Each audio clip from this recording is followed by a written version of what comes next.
Très très heureux de vous accueillir dans ces locaux de la COBEMA pour vous présenter une conférence de Claire Sévrac concernant son ouvrage Complot mondial contre la santé. Ouvrage assez dense, aussi bien en quantité qu'en qualité, c'est-à-dire que c'est un bouquin quand même de 450 pages avec 561 références sur la dérive la plus dangereuse de la société moderne, du choix moderniste ambiant, c'est-à-dire la santé. Et qui dit santé dit médecine, pharmacie, etc. et dit aussi agriculture, puisque ça va de soi. Si on continue à manger autant de pesticides, d'OGM, d'hormones, d'antibiotiques, etc. dans tout ce qu'on bouffe quotidiennement, ça finira très très mal. D'ailleurs, ça commence à mal aller. Donc ce bouquin, Dieu sait que j'en ai lu des bouquins sur la santé. C'est un petit peu mon domaine aussi, mais surtout j'ai fait le tour de dizaines et dizaines et dizaines de livres. Celui-là, il a l'intérêt d'être exhaustif, de résumer beaucoup de choses et de faire le tour un petit peu de la question. Ça ne sera jamais entier parce que les scandales, ils sont innombrables et extrêmement graves, extrêmement sérieux.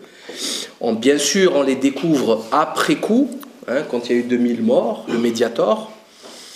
Personnellement, je suis persuadé qu'on est bien au-delà des 2000. Ouais. Bien au-delà des 2000. C'est un génocide, c'est un meurtre de masse. Et bien sûr, 30 ans après, on a eu l'amiante, on a eu le sang contaminé. Ce qui se passe, c'est que on a des scandales comme ça éparpillés dans le temps et dans l'espace, et on n'arrive pas à saisir l'importance et la gravité de la situation. Par contre, avec un bouquin comme ça, qui fait une synthèse de tout ça, eh bien, on a une vision d'ensemble assez effrayante. Mais bon, on n'est pas là pour plaire, ni pour raconter des petites histoires pour faire dormir les enfants. On est là pour dire la vérité. Donc je vais laisser Claire Sévrac présenter son ouvrage, puis on débattra si vous avez des questions quelconques sur le sujet. Et ensuite, si vous voulez vous procurer cet ouvrage, elle vous signera une petite dédicace. C'est un bouquin extrêmement important qu'il faut avoir et prêter, distribuer dans la famille. Parce que les gens ne sont pas du tout conscients de tout ça. Les gens font confiance, de moins en moins, Dieu merci, mais ils font confiance et c'est normal qu'ils fassent confiance. On n'a pas fait des études de médecine, on n'est pas médecin, on fait confiance aux médecins, c'est normal. Donc par contre, il faut quand même s'intéresser à tout ça parce que ça commence à devenir inquiétant. Les épidémies de maladies dégénératives, neurodégénératives, les épidémies de toutes sortes, que ce soit la sclérose en plaques, l'autisme, c'est quand même inquiétant, ça ne va pas du tout. Le cancer, il suffit de voir les cartes mondiales du cancer, elles ne concernent que l'Occident, chimifié. Vous allez en Afrique, c'est tout vert. L'Occident, c'est-à-dire l'Amérique du Nord, l'Europe et l'Australie, c'est rouge. Que ça soit le cancer du côlon, de la prostate, du sein chez la femme, le plus nombreux. C'est hallucinant, c'est tout rouge en Occident, vert, clair, très clair en Afrique et en Asie, ou en Amérique du Sud. Donc il y a quand même quelque chose qui ne va pas. Ça veut dire qu'on a fait un choix scientifiste excessif qui fait qu'on se retrouve quand même avec des cancers. Il faut se réveiller quand même. Le cancer, ça fait très très mal. C'est hyper douloureux. C'est abominable un cancer. On finit pas beau. On pèse 30 kilos, la morphine ne fait plus rien. C'est très grave. C'est pas une grippe. Donc voilà, il faut quand même prendre un peu ça au sérieux. C'est ce qu'on essaye, ce qu'on tente de faire. Donc je vais laisser la parole à Claire Sévrac et on reprendra ensuite. Merci. Bonjour. Je voudrais dire en exergue une phrase de Rostand qui disait « L'obligation de subir nous donne le droit de savoir ». Je pense que c'est la première chose qu'il faut se dire, c'est qu'on est des cobayes et que, comme vient de le dire Salim, on le sait généralement 10 ans, 20 ans ou 30 ans après quand c'est beaucoup trop tard. Et que, par exemple, pour se raccrocher à l'actualité, l'histoire du Mediator qui vient d'exploser, en fait, s'il n'y avait pas eu Irène Franchon et s'il n'y avait pas eu des gens déterminés derrière, ils auraient continué à rendre malades et à tuer des gens qui prenaient un médicament en toute confiance avec l'aval de leur médecin. Il se trouve que là, ils ont été arrêtés, mais en fait, c'est le même schéma partout. Ça s'est passé pour le Vioxx, pour la thalidomide, pour le Distilbène, enfin et pour d'autres médicaments qu'on ne sait pas. Et puis d'autres, justement, que beaucoup de lanceurs d'alerte dénoncent en ce moment, dans l'indifférence générale, parce qu'ils s'en foutent. Mais par exemple, le vaccin de l'hépatite B qui continue à être promotionné par les autorités. Il y a des films, des pubs où on dit qu'il faut aller se faire vacciner, alors qu'on sait qu'il y a déjà 80 000 enfants rien qu'en France qui sont sur des fauteuils roulants avec des scléroses en plaques. Le vaccin du papillomavirus, par exemple, pour le cancer de l'utérus, où ils font vacciner toutes les petites filles de 14 ans, alors que dans le document d'AMM, il y a déjà marqué que ce vaccin n'est absolument pas efficace contre le cancer de l'utérus, mais contre 2 papillomavirus qui peuvent éventuellement donner le cancer dans 30 ans, alors qu'on en a 100 dans le corps. Et même si ce vaccin était efficace contre ces 2 papillomas, il l'est que pendant 5 ans. Donc les petites filles de 14 ans à 19 ans, déjà, elles sont même plus immunisées contre ces deux papillomas. Plein de trucs comme ça. Il y a 18 000 morts par an en France par les médicaments, 130 000 aux États-Unis. Et là, personne ne dit rien. Je veux dire, on fait des campagnes pour les morts sur la route, c'est très bien, je ne dis pas le contraire. Mais pourquoi personne s'attaque à ça alors que c'est de notoriété publique ? Maintenant, je suppose que comme moi, le peu que j'ai discuté avec vous avant d'entrer, je pense que vous êtes tous plus ou moins conscients quand même de ce qui se passe et que souvent on s'est dit il se passe des choses anormales et puis après on revient à sa petite vie, à son métier, à ses enfants et on oublie. Et entre-temps, il y a des milliers de morts, comme le disait Salim, par le cancer. Une personne toutes les 4 minutes en France meurt d'un cancer. Et je suis persuadée que parmi vous, il y a personne qui n'a pas dans son entourage quelqu'un qui est mort ou qui est atteint d'un cancer. À côté de ça, les médias vous balancent des dépêches absolument hallucinantes. L'autre jour, j'ai entendu un enfant sur 440 va développer un cancer avant l'âge de 15 ans, dont la moitié avant l'âge de 5 ans. Ça n'interpelle absolument personne. Ils disent ça entre le nouveau disque de Johnny Hallyday, voilà. Et c'est absolument aberrant, quoi. Donc moi, j'étais comme tout le monde. Et puis, au moment de la grippe H1N1, j'ai trouvé que là, vraiment, ils accumulaient, qu'il y avait trop de non-sens, de stupidité, d'incohérence dites par les autorités. Que les médias rabâchaient des dépêches qui étaient souvent contradictoires ou qui ne voulaient rien dire, mais vraiment sans aucun problème et sans se poser de questions. Et voilà, donc j'ai commencé à enquêter. Pour moi, d'abord, parce que il y a quelques années, je m'étais fait vacciner contre l'hépatite B et ma fille aussi, et que rétrospectivement, j'ai eu très peur et j'ai beaucoup culpabilisé. Donc je m'étais dit qu'on m'y reprendrait plus. Donc j'ai commencé à enquêter sur le H1N1. Et là, j'ai découvert mais vraiment des trucs absolument ahurissants que personne ne disait. Tellement ahurissants que j'ai fini par douter de mes capacités à comprendre. J'ai pensé que je devenais stupide et que j'avais peut-être pas tout compris. Donc le premier truc que j'ai fait, c'est de repérer les experts qui me paraissaient au-delà de tout soupçon et de leur demander de me recevoir pour leur poser entre 4 yeux les questions que je me posais, à savoir est-ce que j'étais folle ou est-ce que c'était vraiment ce qui se passait. Et ces gens-là m'ont dit, non seulement confirmé, mais m'ont donné des informations qui laissaient présager que c'était vraiment pire que ça. Donc après, je me suis dit, le discours des autorités et des labos, c'est de dire ce sont des coïncidences. On n'y peut rien. Donc, coïncidence, c'est bien, mais quand c'est une fois, dans l'armée américaine, on dit une fois c'est un hasard, 2 fois c'est une coïncidence, 3 fois c'est un complot.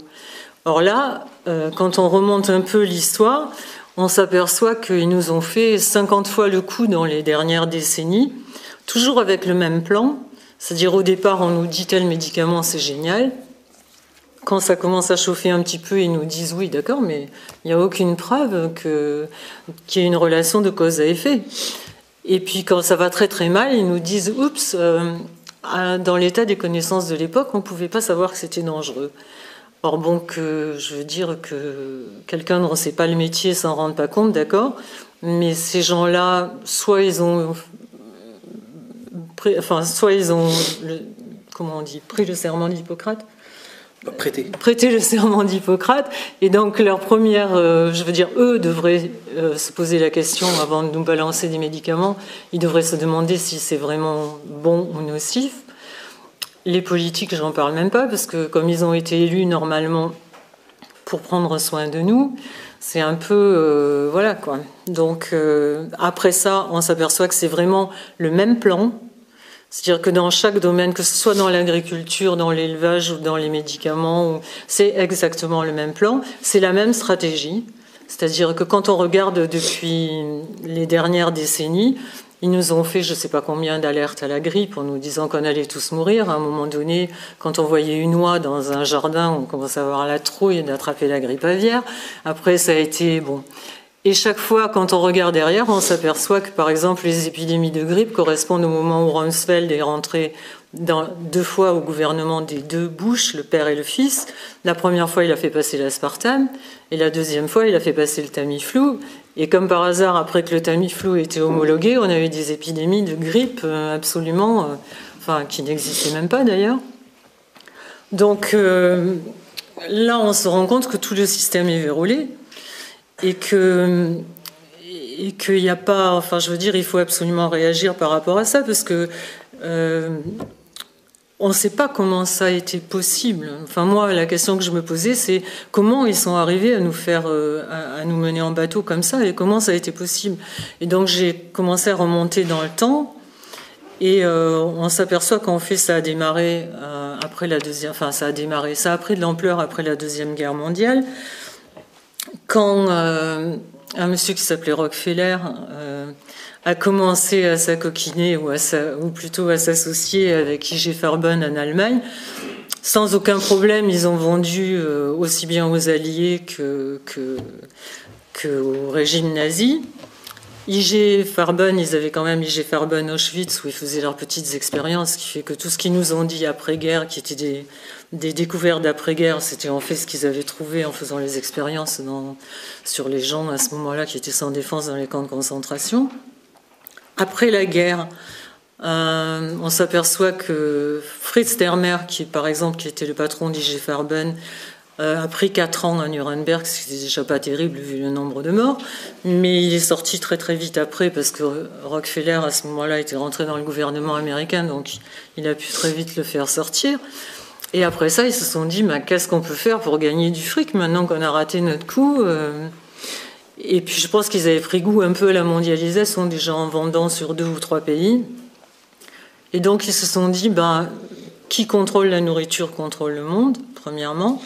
Et deuxièmement, pourquoi les gens sont le plus réceptifs et ont le plus peur? Leur santé. Donc à partir de ce moment-là, ils se sont dit, oui, mais comment on va faire pour vendre dans le monde entier? Il y a des gouvernements nationaux.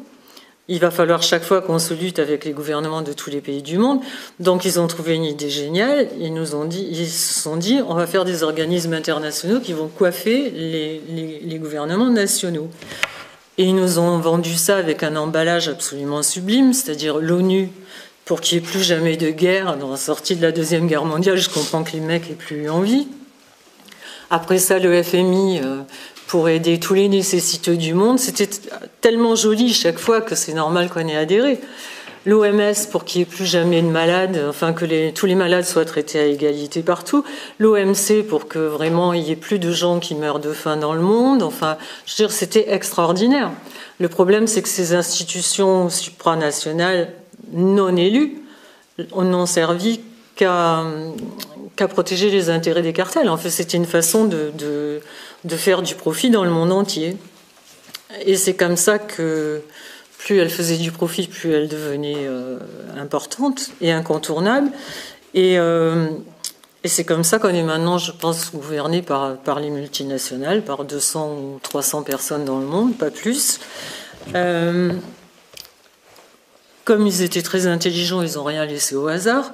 C'est-à-dire qu'ils se sont dit, on va contrôler l'éducation. Et donc, par leur fondation, ça aussi c'est très joli, ils donnent l'argent aux pauvres dans des fondations, mais en fait c'est les mêmes qui récupèrent cet argent-là pour acheter des vaccins, qui font marcher, les mêmes actionnaires. Voilà. Donc, si tu permets, les fondations, c'est un système de défiscalisation. Oui, absolument. C'est-à-dire, le type, il doit payer $1 milliard d'impôts, il ne va pas les payer, il va les donner à sa fondation, et avec sa fondation, il va acheter des produits. Donc l'argent n'arrête pas de tourner chez eux. Ce n'est que ça. Il faut sortir de ce schéma. La même chose, hein, le papier cadeau, schéma sentimentaliste, type c'est pour fondation Melinda Bill Gates et Warren Buffett et compagnie qui vont donner des milliards de leurs trucs à des fondations. Non, ils s'octroient ce fric à eux-mêmes. Ils se prennent des salaires mirobolants. Hein, c'est le cousin, la cousine qui mettent en place, qui prend un salaire à 200-300 000 euros par an, dollars par an. Enfin, c'est une fumisterie de très haut niveau. Oui, mais par exemple, les médias le disent pas. Ça, dernièrement, on nous a dit que les plus grands milliardaires américains donnaient tout leur argent aux pauvres, qui considéraient que c'était anormal que leurs enfants en héritent, et qui donnaient donc 95% au monde, à l'humanité. Quand on regarde bien, effectivement, c'est à leur fondation. Et avec ça, ils ont acheté des millions de vaccins pour aller vacciner les petits Africains, mais qui vend les vaccins? C'est les mêmes actionnaires. Donc, voilà. Ils ont noyauté les universités aussi, parce qu'il faut savoir que les plus grandes universités scientifiques sont sponsorisées par les fondations de ces gens-là. Ils ont noyauté la presse et muselé la presse même, puisque les 3/4 des journaux leur appartiennent, enfin pas les 3/4, non, les journaux scientifiques leur appartiennent pratiquement en totalité. Les autres, s'ils leur appartiennent pas, les budgets publicitaires sont énormes derrière, donc les 3/4 des gens se taisent.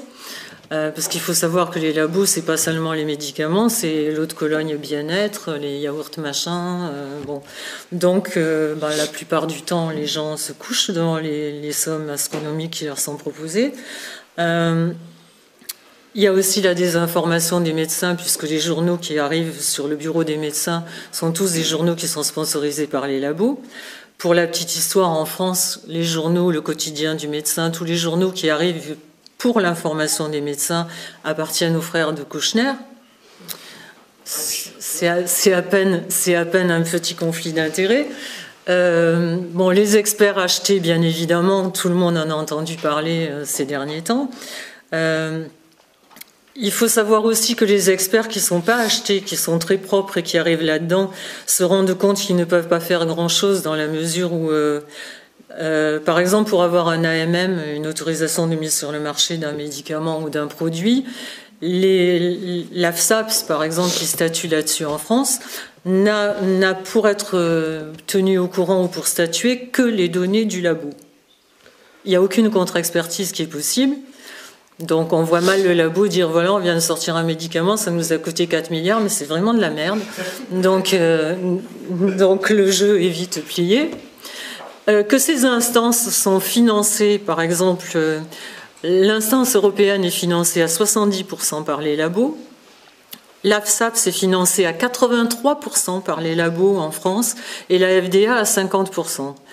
Donc, comme tu m'as dit il n'y a pas longtemps, Napoléon a dit dans une phrase que les gens mordaient rarement la main qui les nourrissait, ce qui me paraît à peu près normal. Donc le truc est complètement... Il a dit aussi, c'est la main qui donne, qui commande, parce que c'est la main qui donne, elle est au-dessus, et la main qui reçoit, elle est en dessous. Voilà. Pour couronner le tout, il y a bien sûr le lobbying, c'est-à-dire que les politiques, les 3/4 sont facilement achetables, dans la mesure où, entre deux mandats, entre deux mandats, le mec est pharmacien ou médecin et qui devient député et qui sait que dans 3 ans, la majorité va changer ou dans 4 ans, il va pas remonter le cabinet qu'il a laissé tomber 4 ans avant. Donc voilà.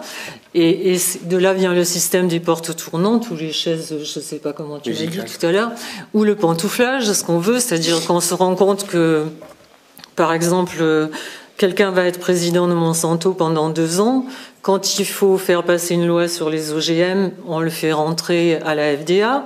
Ensuite, quand la loi est passée, pour le remercier, on le met au ministère de la Santé, et ainsi de suite. Et ça, c'est dans tous les pays. Bon, en France, on a eu des exemples célèbres.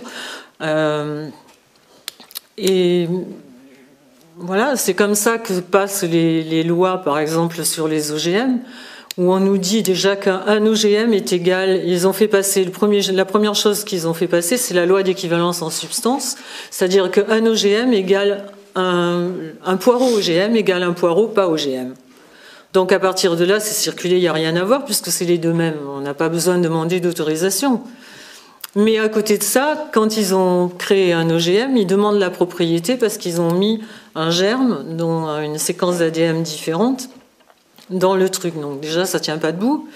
Mais bon, et toutes les lois ont été faites comme ça. C'est-à-dire, on n'a pas le droit d'étiqueter un produit en disant contient des OGM, mais on n'a même pas le droit d'étiqueter un produit en disant ne contient pas d'OGM. Ils considèrent que c'est diffamatoire par rapport à celui qui contient des OGM.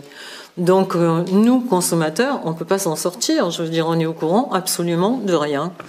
Donc, à côté de ça, il y a aussi la brevetabilité du vivant, c'est-à-dire qu'ils pillent absolument toutes les semences qu'il y a sur Terre, dans tous les pays. Donc, dans certains pays comme l'Afrique, etc., ils ont détruit totalement l'agriculture vivrière.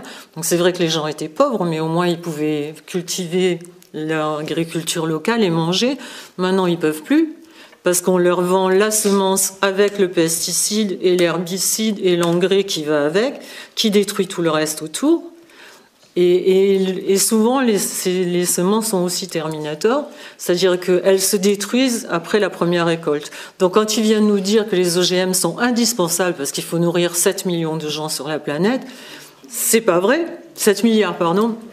C'est pas vrai dans la mesure où le paysan il est encore plus pauvre, puisque l'année d'après il est encore obligé de racheter des semences, alors qu'avant il prenait les graines de ses poivrons ou de ses tomates et il les replantait. Donc c'est comme ça, ils ont absolument tout détruit et c'est le même plan effectivement partout. C'est-à-dire ils ont détruit les sols, ils ont détruit l'agriculture, ils ont détruit l'élevage parce que bon, qu'on soit carnivore et qu'on mange de la viande, pourquoi pas.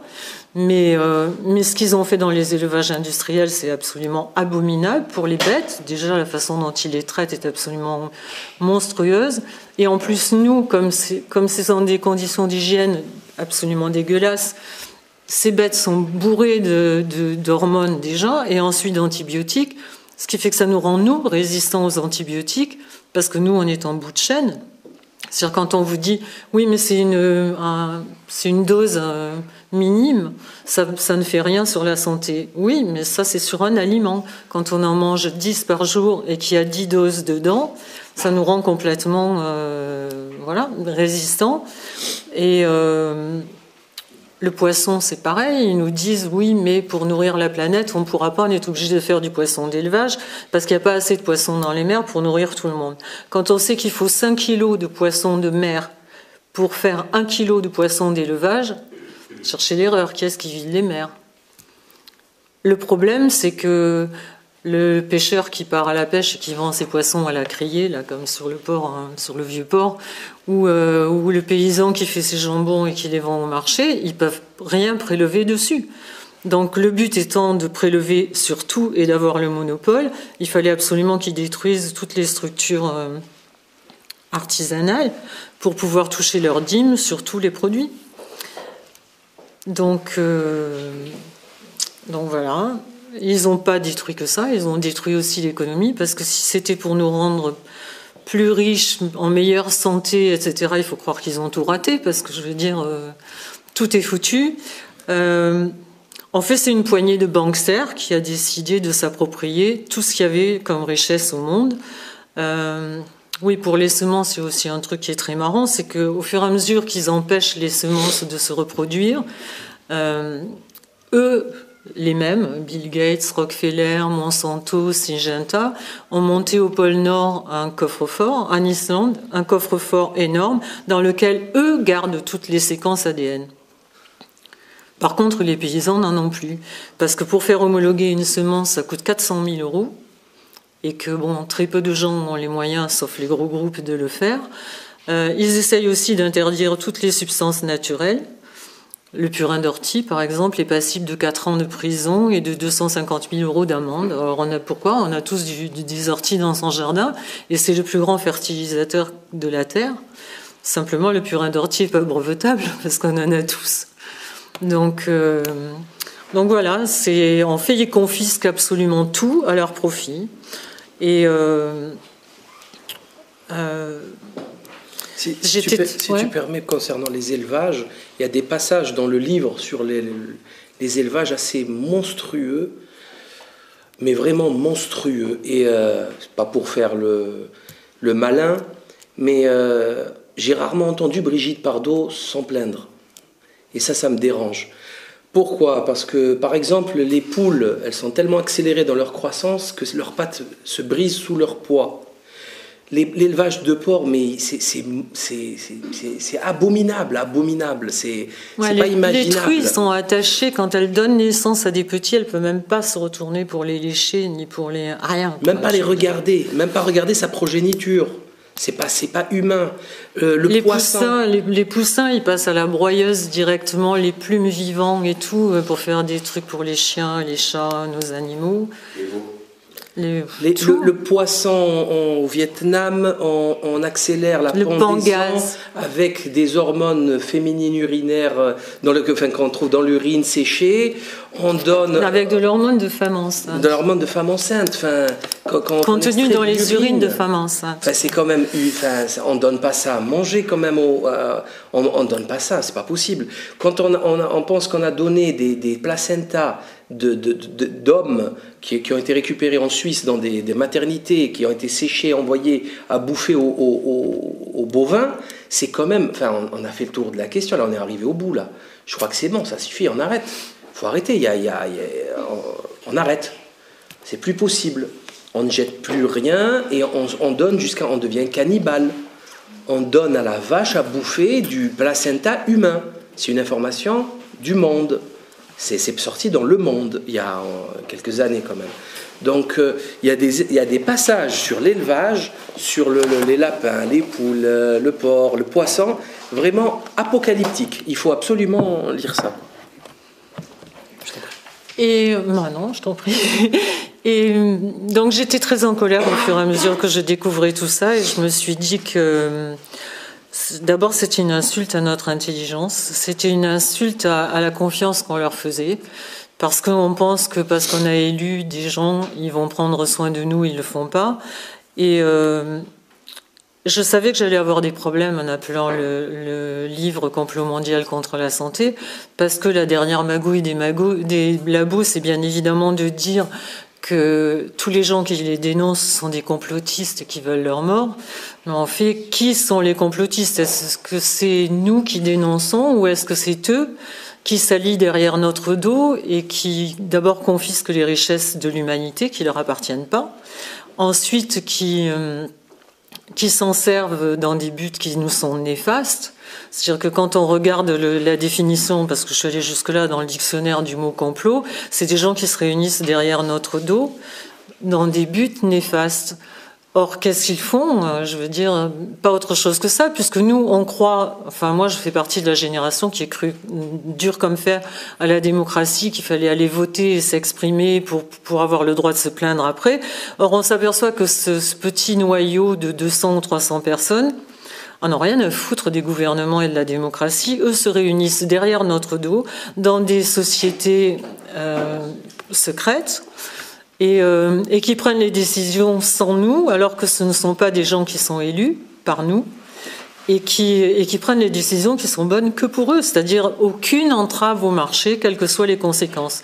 D'abord sur notre fric, parce que le trou de la Sécu, il faut arrêter de nous faire, nous dire ce genre de trucs. Quand on fait faire des vaccins comme le papilloma qui coûte 450 € par vaccin, et qu'on sait, parce que c'est marqué dans le document d'AMM, que ça ne sert à rien, et qu'on fait des campagnes de pub pour le faire vendre, ça s'appelle comment ? Ensuite, je veux dire, c'est pas que, il nous touche pas que dans notre économie, il nous touche dans l'humanité. Je veux dire, dans tout ce qu'on a de. Donc pour moi, il y a complot, je le maintiens, parce que je vois pas comment on peut appeler ça autrement. Il y a complot parce que si vraiment c'est si clair que ça, pourquoi est-ce qu'ils nous mentent ? Pourquoi est-ce qu'ils nous manipulent ? Pourquoi est-ce qu'on n'a pas le droit de faire des contre-expertises ? Pourquoi ils nous disent pas la vérité ? Il y a complot parce que, en fait, c'est une guerre, puisqu'on n'est pas au courant. Et c'est une guerre qui est d'autant plus sournoise que l'ennemi est vachement gentil, quoi. L'ennemi, il veut se préoccuper de notre santé, il veut nourrir la terre entière, il veut plus qu'il y ait de pauvres, il veut plus qu'il y ait de malades, ils font tout pour nous. Mais donc on peut pas se battre contre un ennemi quand on sait pas qu'on en a un. On peut se battre quand on le sait. Je sais plus qui c'est qui a dit si vous plongez une grenouille dans de l'eau bouillante, elle va sauter, elle va essayer de se tirer. Si vous la mettez dans de l'eau et que vous réchauffez l'eau au fur et à mesure, elle reste parce qu'elle n'a pas compris. Et nous, je pense que c'est notre cas. Maintenant, beaucoup de gens me disent oui, alors maintenant que tu nous as bien fait flipper, qu'est-ce qu'on fait ? Qu'est-ce qu'on fait ? Je pense qu'on n'a pas le choix, sauf dire non. Il faut entrer en résistance. Dire que tout ce qu'ils nous disent, c'est pas du tout. Il faut pas confondre l'information. Ce qu'on prend pour de l'information, c'est de l'intox. C'est pas du tout de l'information parce que l'information, elle est vraiment pas là. Et puis, je pense qu'ils essayent de nous monter les uns contre les autres dans plein de domaines, et que finalement, les ennemis, c'est pas nous qui sommes ennemis, notre ennemi, c'est eux. Et pour finir, je voudrais juste dire une phrase qui est pas de moi, enfin un petit bout qui est pas de moi, mais je pense que c'est comme ça qu'on peut s'en sortir. C'est un petit mot de Bernanos en 1947. Qui disait « Je pense depuis longtemps que si un jour les méthodes de destruction de plus en plus efficaces finissent par rayer notre espèce de la planète, ce ne sera pas la cruauté qui sera la cause de notre extinction, et moins encore, bien entendu, l'indignation qu'éveille la cruauté, ni même les représailles et la vengeance qu'elle s'attire, mais la docilité, l'absence de responsabilité de l'homme moderne, son acceptation vile et servile du moindre décret public. Les horreurs auxquelles nous avons assisté, les horreurs encore plus abominables auxquelles nous allons maintenant assister, ne signalent pas que les rebelles, les insubordonnés, les réfractaires sont de plus en plus nombreux dans le monde, mais plutôt qu'il y a de plus en plus d'hommes obéissants et dociles.